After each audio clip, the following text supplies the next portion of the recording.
Bulgogi, bulgogi, also known as Korean soy sauce marinated thinly sliced beef. Okay, let's go.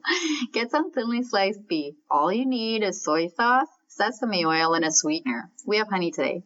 Steamed eggs there, salad, balanced meal, kinda, sorta, we try. Put these 3 ingredients in roughly equal amounts. Obviously, if you want to use less sugar or soy sauce, totally up to you. Make it tasty for you, because this is the sauce that you're going to be eating heated up. It should be tasty now. Adjust accordingly before it's too late. If you really don't like sesame oil, you can do without. Oh my gosh, it would then be a 2-ingredient wonder.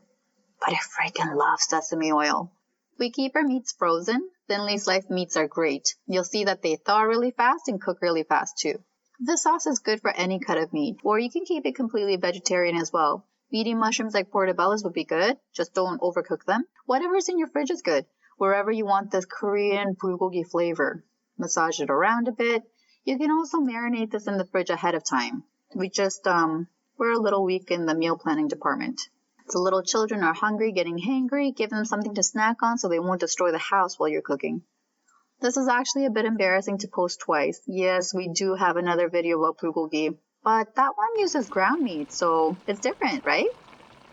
This is a basic recipe. You can really add a lot of ingredients like garlic, cooking wine, ginger, green onions, but we specialize in easy here, and bulgogi is the ideal beginner-friendly Korean cooking attempt you can make. It just cannot not taste good. Wow, I'm particularly eloquent today. Anyway, there are classier videos on making time-consuming Korean foods out there, and we're all about Korean food now because hangry. Soy sauce is like a delicious liquid salt.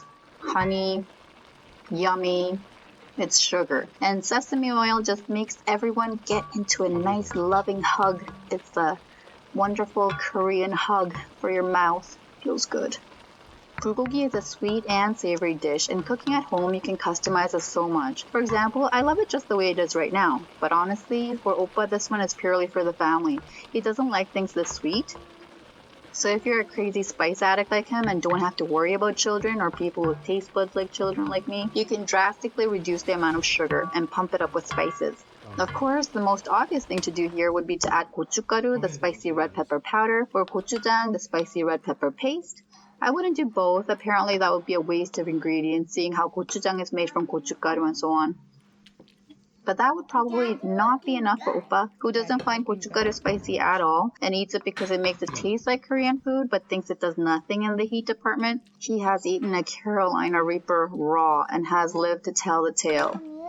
You can slice up some of those tiny Thai peppers or whatever spicy pepper you like. You can also drizzle on your favorite hot sauce. This is probably what he'll do later.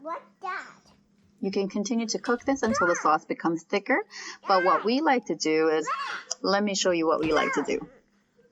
Bulgogi can be banchan, just a side dish, or it can be the main feature dish. It pairs perfectly with kimchi. It tastes great on a salad with a kind of Asian dressing. It also tastes amazing in a panini with cheese. So great, gotta try it. When you're plating, reserve the watery bulgogi sauce juices in the pan and just plate the meat. Okay, so put the pan with the leftover sauce back on the stove and add some rice. Add enough rice so it's like a saucy fried rice kind of thing. You don't want soup. Now do this in a high enough heat because you kind of want to press it down and let it develop a bit of a crust. And it becomes a delicious stir-fried bulgogi tasting biscuity rice with some crunch. Crumble some salted seaweed sheets on top and you're golden. If you're craving bulgogi, this will hit the spot. Bulgogi with bulgogi rice. Eat it with kimchi. Perfect. Foolproof. Happy cooking. See you guys next time. Bye.